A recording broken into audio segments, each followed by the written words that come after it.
பொதுவா ஒரு சர்வதேச வர்த்தக பாதை அதுவும் கடலோர வர்த்தகம்னு எடுத்துக்கிட்டா எல்லாமே ரொம்ப கச்சிதமா சர்வதேச சட்டங்களுக்கு உட்பட்டு விதிகளின்படி நடக்கும்னு தான் நாம நம்பிட்டு இருக்கோம் இல்லையா? ஆனா இன்னைக்கு நாம பேச போற விஷயம் நீங்க இதுவரைக்கும் நம்பிட்டு இருந்த அந்த பிம்பத்தை சுக்கு நூறா உடைக்க போகுது. இன்னைக்கு நாம பார்க்க போற இந்த ஆழமான அலசலுக்கு உங்களை வரவேற்கிறேன். ரொம்ப சுவாரஸ்யமான ஒரு தலைப்பு இது. ஆமா, இன்னைக்கு நாம ஒரு மிக முக்கியமான ஆனா வெளியுலகத்துக்கு அதிகமா தெரியாத ஒரு இருண்ட உலகத்துக்குள்ள நுழைய போறோம். அல் ஜசீரா செய்தி நிறுவனம் சமீபத்துல வெளியிட்ட ஒரு பிரம்மாண்டமான விசாரணை அறிக்கையை தான் நாம் அலச போறோம். அதாவது, ஒரு பக்கம் ஈரான் மேல அமெரிக்கா கடுமையான கடற்படை முற்றுகையை போடுது, ஆனா இன்னொரு பக்கம் ஒரு நிழல் கப்பற்படை, அதான் ஷேடோ பிளீட்னு சொல்லுவாங்கல்ல, அந்த முற்றுகைய எப்படி தந்திரமா யாருக்கும் தெரியாம மீறி செயல்பட்டுச்சு அப்படிங்கிறது தான் இன்னைக்கு நம்ம தலைப்பு. இந்த அல் ஜசீரா அறிக்கையில பாத்தீங்கன்னா, அமெரிக்கா, இஸ்ரேல் அப்புறம் ஈரானுக்கு இடையிலான அரசியல், போர் தொடர்பான தகவல்கள் நிறையவே இருக்கு. ஆமா, அது ரொம்ப சென்சிட்டிவான விஷயம். எக்ஸாக்ட்லி. அதனால நாங்க எந்த ஒரு தரப்பிற்கும் ஆதரவாகவோ அல்லது எதிராகவோ பேசல அப்படிங்கறத பதிவு பண்ணிக்கிறோம். மூலக்கட்டுரையில இருக்கிற உண்மைகளை மட்டுமே நடுநிலையோடு உங்களுக்கு விளக்குறது தான் எங்க நோக்கம். அது தெளிவுபடுத்தினது ரொம்ப நல்லது. சரி, இந்த மொத்த விசாரணையோட தீவிரத்தை நீங்க புரிஞ்சுக்கணும்னா மார்ச் 11ஆம் தேதி நடந்த ஒரு நெஞ்ச உருக்குற சம்பவத்துல இருந்து நம்ம ஆரம்பிக்கலாம். உலகத்திலேயே மிக முக்கியமான ஒரு நீர்வழி பாதையான ஹார்முஸ் ஜலசந்தி, அங்க மயூரி நாரி அப்படிங்கிற ஒரு தாய்லாந்து சரக்கு கப்பல் போயிட்டு இருக்கு. இது ஒரு சாதாரண எந்த வம்பு தும்புக்கும் போகாத வர்த்தக கப்பல். ஆமா. ஆனா திடீர்னு அந்த கப்பல் மேல அடுத்தடுத்து 2 தாக்குதல்கள் நடக்குது. கப்பலோட இயந்திர அறையில பெரிய தீ விபத்து. எப்படியோ போராடி 20 மாலுமிகளை காப்பாத்திடுறாங்க. ஆனா துரதிருஷ்டவசமா 3 மாலுமிகள் அந்த தீயில கருங்கி இறந்து போயிடுறாங்க. பல வாரங்கள் கழிச்சு ஈரானோட கெஷம் தீவுல அந்த உடைந்த கப்பல் கரை ஒதுங்கின பிறகுதான் ஒரு மீட்பு குழுவால அவங்களோட உடல்களே கண்டெடுக்கப்படுது. இது ரொம்பவே ஒரு சோகமான விஷயம். ஆமாங்க, கொஞ்சம் யோசிச்சு பாருங்க. முறையான ஆவணங்களோட போன ஒரு சாதாரண கப்பலுக்கு இந்த நிலைமை. ஆனா இதே நேரத்துல எந்த ஒரு சர்வதேச சட்டத்துக்கும் கட்டுப்படாத, எந்த பாதுகாப்பும் இல்லாத ஒரு நிழல் கப்பற்படை இதே ஆபத்தான பகுதியை ரொம்ப கூலா சாதாரணமாக கடந்து போயிருக்கு. இதை எப்படி ஏத்துக்க முடியும்? இது ஒரு பயங்கரமான முரண்பாடு தான். ஒரு பக்கம் நியாயமா வியாபாரம் பண்ற கப்பல்கள் தாக்கப்படுது, மாலுமிகள் செத்து போறாங்க. ஆனா விதிகளுக்கு அப்பாற்பட்ட இயங்குற கப்பல்கள் மட்டும் பத்திரமா தப்பிச்சு போகுது. இது எப்படி நடக்குதுன்னு புரிஞ்சுக்க முதல்ல ஹார்முஸ் ஜலசந்தியோட புவியியல் மற்றும் பொருளாதார முக்கியத்துவத்தை நம்ம கவனிக்கணும். அது ஏன் அவ்வளோ முக்கியம்? ஏன்னா இந்த ஜலசந்தி சும்மா ஒரு கடல் பாதை கிடையாது.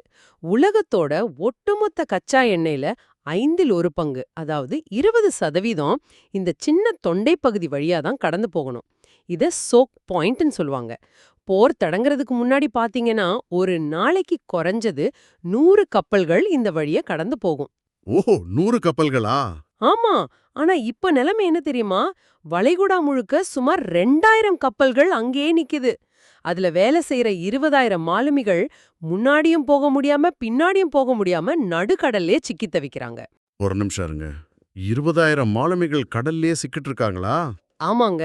2ஆம் உலகப் போருக்கு பிறகு இப்படி ஒரு மோசமான கடல்சார் நெருக்கடியே சர்வதேச கடல்சார் அமைப்பே பார்த்ததில்லைன்னு சொல்றாங்க. சரி, இத கொஞ்சம் விரிவாக பார்ப்போம். இந்த சூழ்நிலைய நான் எப்படி பார்க்கறேன்னா, நீங்க ஒரு பெரிய ரொம்ப பிஸியான ஒரு ஹைவேல உங்க குடும்பத்தோட கார்ல போயிட்டு இருக்கீங்க. வழியில ஒரு பெரிய டோல்கேட் இருக்கு. அங்க ராணுவம் மொத்தமா குவிக்கப்பட்டிருக்கு. சரி. முறையான லைசென்ஸ், ஆர்சி புக், இன்சூரன்ஸ் எல்லாமே வச்சிருக்கிற உங்க கார் உட்பட எல்லா சாதாரண கார்களையும் அங்க தடுத்து நிறுத்திட்டாங்க. யாருக்கும் உள்ள போக அனுமதி இல்ல. எல்லாரும் பயந்து போய் காருக்குள்ளேயே உட்கார்ந்துருக்கீங்க. ஆனா அதே ஹைவேல எந்த நம்பர் பிளேட்டும் இல்லாத, கண்ணாடிகள் முழுக்க கருப்பு ஸ்டிக்கர் ஒட்டின சில மர்மமான லாரிகள் மட்டும் அந்த செக் போஸ்ட எந்த தடையும் இல்லாம, யாருக்கும் எந்த பதிலும் சொல்லாம சர்ருன்னு தாண்டி போயிட்டே இருக்கு. கரெக்டான உதாரணம். நீங்க சொல்ற இந்த ஒப்பீடு 100க்கு 100% உண்மை. இங்க ஆச்சரியப்பட வைக்கிற விஷயமே அதுதான். இவ்வளவு கடுமையான கடற்படை முற்றுகை, அதுவும் அமெரிக்கா மாதிரி ஒரு வல்லரசு நாடு போட்டிருக்கிற முற்றுகை, அத இந்த நிழல் கப்பற்படை எப்படி தந்திரமா மீறுது அப்படிங்கறதுல தான் விஷயமே இருக்கு. அது எப்படி சாத்தியம்னு தான் எனக்கும் புரியல. இங்கதான் அல் ஜசீராவோட டிஜிட்டல் புலனாய்வு குழு உள்ள வராங்க. அவங்க ஒரு மிகப்பெரிய டேட்டா அனாலிசிஸ் பண்ணிருக்காங்க. மார்ச் 1ஆம் தேதியிலிருந்து ஏப்ரல் 15 வரைக்கும் இந்த ஆபத்தான காலகட்டத்துல அந்த ஜலசந்தியை கடந்த 185 கப்பல்கள் செஞ்ச 202 பயணங்களை இன்ச் பை இன்ச்சா ட்ராக் பண்ணிருக்காங்க. ஒரு நிமிஷம். இந்த இடத்துல எனக்கு ஒரு பெரிய சந்தேகம் வருது. நீங்களே சொல்றீங்க இது ஒரு நிழல் கப்பற்படை, யாருக்கும் தெரியாம ரகசியமா இயங்குதுன்னு. அப்புறம் எப்படி அல் ஜசீரா குழுவால 185 கப்பல்களோட நடமாட்டத்தை ட்ராக் பண்ண முடிஞ்சது? ரகசியமா போறவங்கள எப்படி டேட்டா வச்சு பிடிக்க முடியும்? அது ஒரு பிரமாதமான கேள்வி. இத கண்டுபிடிக்க அவங்க தொழில்நுட்பத்தையும் தரவுகளையும் ரொம்ப புத்திசாலித்தனமா இணைச்சாங்க. அதாவது எப்படி ஒவ்வொரு தனி மனிதனுக்கும் ஆதார் எண் இருக்கோ, அதே மாதிரி உலகத்துல அதிகாரப்பூர்வமா இயங்குற ஒவ்வொரு கப்பலுக்கும் சர்வதேச கடல்சார் அமைப்பால ஒரு 7 இலக்க தனித்துவமான எண் கொடுக்கப்பட்டிருக்கும். இத IMO நம்பர்னு சொல்வாங்க. ஓ, கப்பலுக்கும் அந்த மாதிரி ரெஜிஸ்ட்ரேஷன் நம்பர் இருக்கா? ஆமா, அல் ஜசீரா குழு என்ன பண்ணாங்கன்னா, செயற்கைக்கோள் தரவுகளை வச்சு அந்த பகுதியை கடந்த கப்பல்களோட IMO எண்களை எடுத்தாங்க. அப்புறம் அந்த எண்களை அமெரிக்காவோட OFAC, அதாவது office of foreign assets control, தடைப்பட்டியல், அப்புறம் ஐரோப்பிய ஒன்றியம், இங்கிலாந்து மற்றும் ஐக்கிய நாடுகள் சபையோட தடைப்பட்டியல்களோட ஒப்பிட்டு பார்த்தாங்க. அதாவது பிளாக் லிஸ்டோட செக் பண்ணிருக்காங்க. எக்ஸாக்ட்லி. இதோட ரிசல்ட் ரொம்ப அதிர்ச்சியா இருந்துச்சு. அந்த 202 பயணங்கள்ல 77 பயணங்கள் ஈரானுடன் நேரடியா இல்ல மறைமுகமா தொடர்புடையவை. அதுலயும் 61 கப்பல்கள் எந்த ஒளிவு மறைவும் இல்லாம வெளிப்படையாவே சர்வதேச தடைப்பட்டியல்ல இருக்கிற கப்பல்கள். என்னது, வெளிப்படையாவே பிளாக் லிஸ்ட் செய்யப்பட்ட கப்பல்கள் ஒரு சர்வதேச கடற்படையோட முற்றுகையை கண்முன்னாடியே கடந்து போயிருக்கா? அவங்கள யாரும் தடுக்கலையா? இது அல் ஜசீரா ரொம்ப தெளிவா 3 கட்டங்களா பிரிச்சு விளக்குறாங்க. முதல் கட்டம் பாத்தீங்கன்னா திறந்த போர் நடந்த மார்ச் 1 முதல் ஏப்ரல் 6 வரையிலான காலம். இந்த ஒரு மாசத்துல மட்டும் 126 கப்பல்கள் இந்த வழிய கடந்து போயிருக்கு. 126 கப்பல்களா? ஆமா, இதுல 46 கப்பல்கள் ஈரானுடன் தொடர்புடையவை. இன்னும் சொல்லப்போனா மார்ச் 1 அன்னிக்கு ஒரே நாள்ல 30 கப்பல்கள் அந்த முற்றுகையை தாண்டி போயிருக்கு. இருங்க, போர் உச்சத்துல இருக்கிறப்பவே தினமும் ஒரு கப்பல் 2 கப்பல் இல்ல, ஒரே நாள்ல 30 கப்பல்கள் உள்ள நுழைஞ்சிருக்கு. ஆமா. அடுத்து 2வது கட்டம் போர் நிறுத்தம். ஏப்ரல் 7ல இருந்து 13 வரைக்கும் ஒரு தற்காலிக அமைதி நிலவியது. இந்த குறுகிய காலத்துல 49 கப்பல்கள் கடந்து போயிருக்கு. இதுல 40% அதிகமான கப்பல்கள் ஈரானுடன் தொடர்புடையவை. அப்ப அந்த அமைதியான நேரத்தை இவங்க யூஸ் பண்ணிக்கிட்டாங்க. அது மட்டும் இல்ல, இதுல ஒரு சுவாரஸ்யமான விஷயம் என்னன்னா, அமெரிக்காவால ரொம்ப தீவிரமா தேடப்பட்டு தடை செய்யப்பட்ட ரோஷக் அப்படிங்கிற ஈரானிய கொடியை ஏந்திய கப்பல் எந்த பிரச்சனையும் இல்லாம ரொம்ப வெற்றிகரமா அந்த வளைகுடாவை விட்டு வெளியேறியிருக்கு. அதாவது எந்த மாலுமிகள் எல்லாமே சட்டப்படி கரெக்டா வச்சுக்கிட்டு உயிருக்கு பயந்து 20,000 பேர் முடங்கி கிடக்குறாங்களோ, அதே நேரத்துல தடை செய்யப்பட்ட ரோஷக் கப்பல் மட்டும் VIP மாதிரி கெத்தா வெளியே போயிருக்கு. சரியா சொன்னீங்க. அடுத்து 3வது கட்டம் தான் இவங்க அனாலிசிஸ்ல ரொம்ப முக்கியமானது. ஏப்ரல் 13 முதல் 15 வரையிலான அமெரிக்காவின் முழுமையான முற்றுகை காலம். ஏப்ரல் 13 அன்னைக்கு அமெரிக்கா ஈரானிய துறைமுகங்கள் மேல ஒரு அதிகாரப்பூர்வமான முழுமையான கடற்படை முற்றுகையை அறிவிக்குது. அதாவது ஒரு எறும்பு கூட அந்த பக்கம் போக முடியாது. ஆமா, கடற்படை கப்பல்கள், ஹெலிகாப்டர்கள்னு எல்லாமே உஷார் நிலையில இருக்கு. ஆனா இந்த முழு முற்றுகைக்கு பின்னும் 25 பெரிய சரக்கு கப்பல்கள் அந்த ஜலசந்தியை கடந்து போயிருக்கு. இங்கதான் எனக்கு சுத்தமா லாஜிக்கே இடிக்குது. நாம 2026ல இருக்கோம். விண்வெளியிலிருந்து பூமியில கிடக்கிற ஒரு ரூபாய் நாணயத்தை கூட துல்லியமா ஜூம் பண்ணி பார்க்கிற அதிநவீன செயற்கைக்கோள்கள் இருக்கு. ஆளில்லா ட்ரோன்கள் 24 மணி நேரமும் பறந்துட்டு இருக்கு. கடலோட ஒவ்வொரு அங்குலத்தையும் ஸ்கேன் பண்ற ரேடார்கள் அமெரிக்க கடற்படைகிட்ட இருக்கு. இப்படிப்பட்ட ஒரு அதீத தொழில்நுட்ப யுகத்துல 25 பிரம்மாண்டமான கப்பல்கள், அதெல்லாம் ஒன்றும் சாதாரண சின்ன படகு கிடையாது, மிதக்கிற அடுக்குமாடி குடியிருப்பு சைஸ்ல இருக்கும். அப்படிப்பட்ட கப்பல்கள் எப்படி ஒரு வல்லரசு நாடோட கண்களில் மண்ணை தூவிட்டு ரகசியமா கடந்து போக முடியும்? அது எப்படி பிசிக்கலா சாத்தியம்? உங்க குழப்பம் எனக்கு புரியுது. இவ்ளோ பெரிய கப்பல்களை எப்படி மறைக்கிறாங்க அப்படிங்கறதுல தான் அந்த நிழல் கப்பற்படையோட மாஸ்டர் பிளானே இருக்கு. அவங்க பெரிய தொழில்நுட்பங்களை மட்டும் நம்பல, சர்வதேச சட்டங்கள்ல இருக்கிற சின்ன சின்ன ஓட்டைகளையும் பிழைகளையும் ரொம்ப திறமையா பயன்படுத்திக்கிறாங்க. நான் அவங்க பயன்படுத்துற 4 முக்கிய உத்திகளை பத்தி சொல்றேன். சொல்லுங்க, கேப்போம். முதல் உத்தி, IMO எண்களே இல்லாத சின்ன கப்பல்களை பயன்படுத்துறது. உதாரணத்துக்கு 134448 அப்படின்னு ஒரு ஈரானிய சரக்கு கப்பல் இந்த முற்றுகைய ரொம்ப ஈஸியா உடைச்சுது. அதுக்கு எப்படி நம்பர் இல்லாம இருக்கும்? எப்படின்னா அது கடலோர பகுதிகளில் மட்டும் இயங்குற ஒரு நடுத்தர கப்பல். அதுக்கு அதிகாரப்பூர்வமான ஐஎம்ஓ எண் கிடையாது. எண் இல்லைன்னா என்ன அர்த்தம்? எந்த சர்வதேச கண்காணிப்பு அமைப்பாலையும் சேட்டலைட்டாலையும் அதை ஒரு குறிப்பிட்ட தடைப்பட்டியலோட ஒப்பிட்டு பார்க்க முடியாது. அந்த பேர் தெரியாத கப்பல் ஈரானின் அல் ஹம்ரியா துறைமுகத்திலிருந்து கிளம்பி யாருக்கும் தெரியாம பாகிஸ்தானின் கராச்சி வரைக்கும் போய் சரக்கு இறக்கிருக்கு. ஓஹோ, அதாவது ஹைவேல இருக்கிற டோல்கேட்டை தவிர்த்துட்டு யாருக்கும் தெரியாத ஒரு கிராமத்து மண்பாதையில லைசென்ஸ் பிளேட் இல்லாத வண்டியை வச்சு குறுக்கு வழியில போற மாதிரி. எக்ஸாக்ட்லி. அடுத்து 2வது உத்தி பாத்தீங்கன்னா தொடர் ஊடுருவல். அதாவது ஒரு முறை தப்பிச்சு போனது பத்தாதுன்னு திரும்ப திரும்ப அதே ரூட்ல போறது. பனாமா நாட்டோட கொடியை ஏந்திய மணாலி அப்படிங்கிற கப்பல் ஏப்ரல் 14 அன்னைக்கு ஒரு முறை முற்றுகையை மீறி சரக்க கொண்டு போச்சு. அதுக்கப்புறம் ஏப்ரல் 17 அன்னைக்கு மறுபடியும் அதே முற்றுகையை மீறி இந்தியாவோட மும்பைக்கு வந்து சேர்ந்திருக்கு. அடப்பாவமே, தடை செய்யப்பட்ட பகுதியில ஒரு தடவை நுழைஞ்சாலே பெரிய ரிஸ்க். இவங்க 2 தடவை போயிட்டு வந்திருக்காங்க. ஆனா இந்த 2 உத்திகளை விட 3வதா அவங்க பண்ற ஒரு விஷயம்தான் உச்சக்கட்ட டெக்னாலஜி மோசடி. அதுக்கு பேரு சிக்னல் மோசடி. இங்கிலீஷ்ல ஏஐஎஸ் ஜாமிங் அல்லது ஸ்பூஃபிங்னு சொல்லுவாங்க. கடல்ல போற ஒவ்வொரு கப்பல்லையும் தானியங்கி அடையாள அமைப்பு அப்படின்னு ஒரு கருவி கட்டாயம் இருக்கணும். அதாவது லொகேஷன் டிராக்கர் மாதிரி. ஆமா, அது கப்பலோட இருப்பிடம், வேகம், எந்த திசையில போகுதுங்கிறத சுத்தி இருக்கிற ரேடார்களுக்கும் செயற்கைக்கோள்களுக்கும் தொடர்ந்து சிக்னலா ஒளிபரப்பிட்டே இருக்கும். இந்த அமெரிக்காவால தடை செய்யப்பட்ட ப்ளோரா, ஜெனோவா, அப்புறம் ஸ்கைவேவ் மாதிரியான கப்பல்கள் என்ன பண்ணிச்சு தெரியுமா? தாங்கள் யாரு, எங்கே போயிட்டு இருக்கோங்கிறத மறைக்க அந்த சிக்னல் கருவிகளை முழுமையா ஆஃப் பண்ணிட்டாங்க. இல்லனா அதுல இருக்கிற ஜிபிஎஸ் டேட்டாவை ஹேக் பண்ணி தவறான சிக்னல்களை கொடுத்தாங்க. கொஞ்சம் இருங்க. தவறான சிக்னல்னா ஹார்மோஸ் ஜலசந்தியில போயிட்டு இருக்கிற ஒரு கப்பல் நான் செங்கடல்ல இருக்கேன் அப்படின்னு பொய் சொல்லுமா? ஆமா, அதேதான். கப்பல் பிசிக்கலா ஒரு இடத்துல இருக்கும், ஆனா ரேடார்ல அது வேற ஏதோ ஒரு நாட்டுல இருக்கிற மாதிரி காட்டும். இல்லைன்னா கடல்ல எந்த கப்பலுமே இல்லாத மாதிரி மாயையா காட்டும். சரி, சிக்னலை ஏமாத்திட்டாங்க. ஆனா கண்ணுக்கே தெரியற அளவு பெரிய கப்பலாச்சே. அமெரிக்க ரோந்து கப்பல்கள் நேர்ல பார்த்தா கண்டுபிடிச்சிட மாட்டாங்களா? அங்கதான் 4வது மற்றும் ரொம்ப புத்திசாலித்தனமான சட்டப்பூர்வ தந்திரத்தை பயன்படுத்துறாங்க. அதுதான் போலி கொடிகள் மற்றும் போலி நிறுவனங்கள். ஒரு கப்பலை நேர்ல பார்த்தாலும் அது எந்த நாட்டை சேர்ந்ததுன்னு அதோட கொடியை வச்சுதான் முடிவெடுப்பாங்க. ஆமா, கொடி தான் ஐடென்டிட்டி. அல் ஜசீராவோட விசாரணையில 16 கப்பல்கள் இந்த மாதிரி போலி கொடிகளை பயன்படுத்தினது உறுதியாயிருக்கு. தங்களோட உண்மையான அடையாளம் தெரியக்கூடாதுங்கிறதுக்காக மடகாஸ்கர், கினியா, ஹைட்டி, கொமரோஸ் மாதிரியான ஏழை நாடுகளோட கொடிகளை விலைக்கு வாங்கி பயன்படுத்துறாங்க.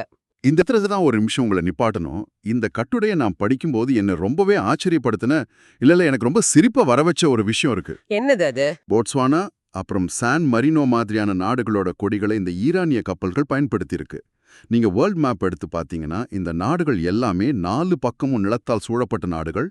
அதான் லேண்ட்லாக்ட் கண்ட்ரீஸ்னு சொல்லுவாங்கல்ல.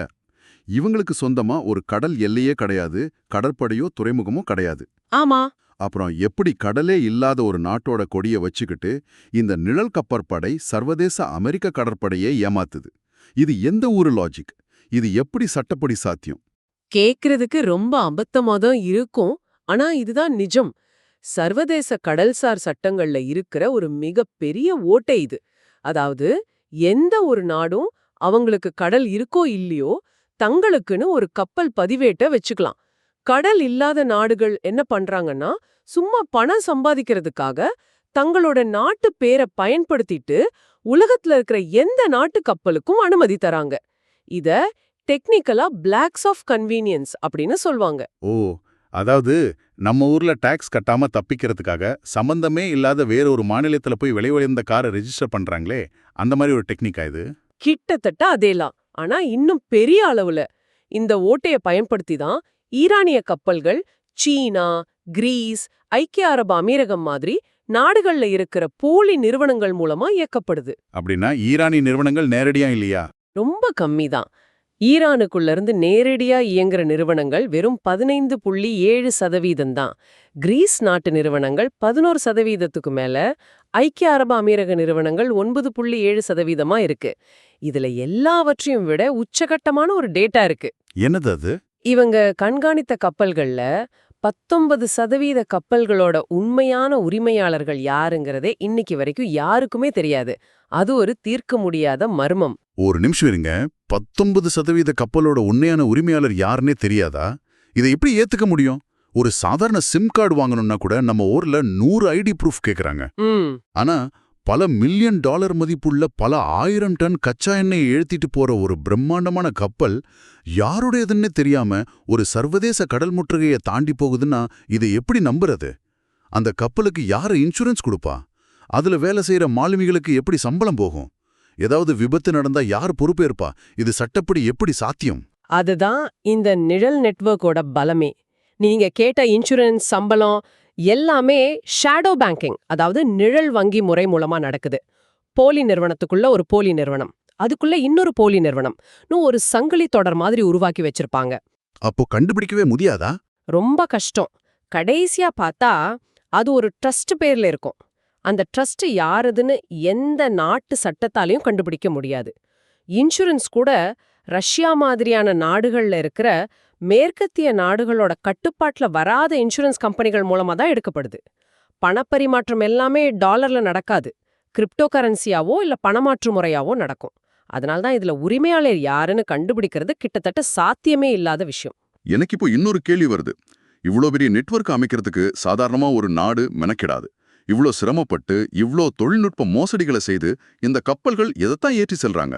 இது அவ்வளவு அவசியமானதா? இவ்வளோ கடுமையான போர் சூழல்லையும் அந்த பகுதியை கடந்த கப்பல்கள்ல 68 கப்பல்கள், அதாவது 36.2% கச்சா எண்ணெய், பெட்ரோலிய பொருட்கள் மற்றும் எரிவாயுவை கொண்டு போயிருக்கு. ஓ, எரிபொருள் தான் முக்கியமா? ஆமா, இதுல 10 கப்பல்கள் நேரடியாக ஈரானோடு தொடர்புடையவை. மீதி 57 கப்பல்கள் மற்ற அத்தியாவசிய பொருட்களை ஏத்திட்டு போயிருக்கு. இது வெறும் போன மாசம் நடந்த ஒரு போரோட விளைவு கிடையாது. இது 47 வருஷ தொடர்கதை. ஒரு நிமிஷம், 47 வருஷமாவா இந்த நிழல் கப்பற்படை இயங்கிட்டு இருக்கு? ஆமாமா, 1979ஆம் ஆண்டு ஈரான்ல நடந்த இஸ்லாமிய புரட்சிக்கு பிறகு அமெரிக்காவுக்கும் ஈரானுக்கும் இடையிலான உறவு முற்றிலுமா முறிஞ்சு போச்சு. 1980 முதல் இன்னைக்கு வரைக்கும் அமெரிக்கா ஈரான் மேல பல கடுமையான பொருளாதார தடைகளை தொடர்ந்து விதிச்சுட்டே வராங்க. ஈரானோட பொருளாதாரத்தை முடக்கணும் அப்படிங்கிறது தான் இதோட நோக்கம். சரி. ஆனா இந்த தடைகளை முறியடிச்சு தங்களோட நாட்டை வாழ வைக்கிறதுக்காக ஈரான் கொஞ்சம் கொஞ்சமா உருவாக்குனதுதான் இந்த இணையான கடல்வழி அமைப்பு. அமெரிக்காவோட பொருளாதார தடைகளை எப்படி ஏமாத்துறது அப்படிங்கறதுல கடந்த 47 வருஷமா PhD பண்ணி வச்சிருக்காங்க ஈரான். இது கேட்கவே ரொம்ப முரண்பாடா இருக்கு. அப்போ இங்க 2 விதமான உலகம் இயங்கிட்டு இருக்கு. ஒரு பக்கம் எல்லா ஆவணங்களையும் சரியா வச்சுக்கிட்டு நேர்மையா வியாபாரம் பண்ண வந்த 20,000 அப்பாவி மாலுமிகள், மயூரினாரி கப்பல் மாலுமிகள் மாதிரி உயிரை கையில பிடிச்சிட்டு நடுக்கடல சிக்கிட்டு இருக்காங்க. அவங்க வீட்டுக்கு கூட போக முடியல. ஆமா, அது ரொம்ப கஷ்டமான நிலைமை. ஆனா மறுபக்கம் பாத்தீங்கன்னா எந்த விதமான அதிகாரப்பூர்வ அடையாளமும் இல்லாத, சர்வதேச சட்டங்களை மதிக்காத ஒரு நிழல் உலக வர்த்தகம் எந்த தடையும் இல்லாம அமெரிக்க கடற்படைக்கு நடுவுலயே ஜாலியா நடந்துட்டு இருக்கு. அப்படி பார்த்தா பல வருஷமா உலக நாடுகள் எல்லாம் பெருமையா பேசிட்டு வர்ற இந்த பொருளாதார தடைகள் அப்படிங்கிற ஆயுதம் உண்மையிலே வேலை செய்யுதா? இல்ல இது நேர்மையா இருக்கிறவங்கள மட்டும் தண்டிக்கிற ஒரு வெற்று அறிக்கைத்தானா? நீங்க சரியா அந்த புள்ளிய புடிச்சிட்டீங்க. இந்த முழு விசாரணையோட மைய கருத்தே அதுதான். பொருளாதார தடைகள் அறிவிக்கப்படுறது ஒரு அரசியல் மேடையில வேணா பெரிய வெற்றியா தெரியலாம். நாங்கள் ஈரானை முடக்கி விட்டோம், பொருளாதார ரீதியா அடிச்சிட்டோம் அப்படின்னு அமெரிக்கா பெருமையா சொல்லிக்கலாம். ஆனா கடல்ல நடக்கிற யதார்த்தம் முற்றிலும் வேற. கண்டிப்பா. இந்த நிழல் கப்பற்படை தடைகள் அப்படிங்கிற கான்செப்டையே ஒரு பெரிய நகைச்சுவையா மாத்திடுச்சு. ஒரு வர்த்தக அமைப்ப நீங்க எந்த அளவுக்கு இறுக்கமா மூடுறீங்களோ அந்த அளவுக்கு அதை மீறுவதற்கான குறுக்கு வழிகளும் ரொம்ப அதிநவீனமா மாறிக்கிட்டே இருக்கும் அப்படிங்கறது தான் இந்த டேட்டா நமக்கு காட்டுது. உண்மைதான். இன்னைக்கு நாம அலசல்ல நம்ம நிறைய விஷயங்களை தெரிஞ்சுக்கிட்டோம். அல் ஜசீராவோட இந்த டேட்டா அனாலிசிஸ் உலக அளவுல தடைகளை தாண்டி செயல்படுற ஒரு parallel எக்கானமி எவ்வளவு ஆழமா வேரூன்றி இருக்கேன்னு நமக்கு தெளிவா காட்டுது. இது வெறும் ஒரு நியூஸ் ஆர்டிகல் கிடையாது. நிச்சயமா தற்போதைய புவிசார் அரசியல் பதற்றங்கள்ல ஆவணங்களும் கண்காணிப்பு அமைப்புகளும் ஏன் அமெரிக்க கடற்படையே கூட எப்படி இவ்வளவு ஈஸியா ஏமாற்றப்படுது அப்படிங்கறத நம்ம புரிஞ்சுக்கிட்டோம். இது வெறும் அமெரிக்காவுக்கும் ஈரானுக்கும் இடையிலான பிரச்சனை மட்டும் இல்ல, ஒட்டுமொத்த உலகளாவிய வர்த்தக முறையையே ஆட்டம் காண வைக்கிற ஒரு விஷயம் இல்லையா? எல்லாமே சேர்ந்து இறுதியா ஒரு ரொம்ப முக்கியமான கேள்வியை நம்ம முன்னாடி வைக்குது. எந்த நாடும் கண்டுபிடிக்க முடியாத போலி நிறுவனங்கள், கடலே இல்லாத நாடுகளோட போலி கொடிகள், அப்புறம் ரேடாரியே ஏமாற்ற மறைக்கப்பட்ட சிக்னல்கள், இதையெல்லாம் பயன்படுத்தி உலகின் மிகப்பெரிய வல்லரசு நாடோட கடற்படை முற்றுகையே ஒரு நிழல் நெட்வொர்க் இவ்ளோ ஈஸியா முறியடிக்க முடியும் அப்படின்னா, நம்ம இத்தனை வருஷமா கட்டி காத்துட்டு வர சர்வதேச கடற்சார் சட்டங்கள் உண்மையிலே யாருக்காக எழுதப்பட்டிருக்கு? ம் சேட்டலைட்டும் டேட்டா சயின்ஸும் உச்சத்துல இருக்கிற இந்த 21ஆம் நூற்றாண்டுல ஒரு நாட்டை முடக்குவதற்கு பொருளாதார தடைகள் அப்படிங்கிற இந்த பழைய ஆயுதம் இனி வரும் காலங்கள்ல உண்மையிலே செல்லுபடியாகுமா? ரொம்ப ரொம்ப ஆழமான கேள்வி இது. நிகழ்ச்சியோட ஆரம்பத்துல நாம மயூரினாரி அப்படிங்கிற கப்பலோட உடைந்த தீயில கருகிய பாகங்களை பத்தி பேசணும். நேர்மையா பயணம் செஞ்ச அந்த மாலுமிகளோட நிலைமை இன்னைக்கு நிலவர குழப்பமான நியாயமற்ற சர்வதேச கடல் வர்த்தகத்தோட ஒரு குறியீடா நிக்குது. நேர்மையா இருக்கிறவங்களுக்கு ஆபத்தும் நிழலுலகத்துக்கு தங்குதடையற்ற பாதுகாப்பும் கிடைக்கிற இந்த மர்மமான கடல் பயணங்கள் நமக்கு நிறைய கேள்விகளை விட்டுச் செல்றத மறுக்க முடியாது. இத பற்றி கேட்கிற நீங்களும் கொஞ்சம் யோசிச்சு பாருங்க. சட்டங்கள் யார பாதுகாக்குது, யார தண்டிக்குது? இன்னைக்கு எங்க கூட இணைந்து இந்த ஆழமான அலசலை கேட்டதற்கு மிக்க நன்றி.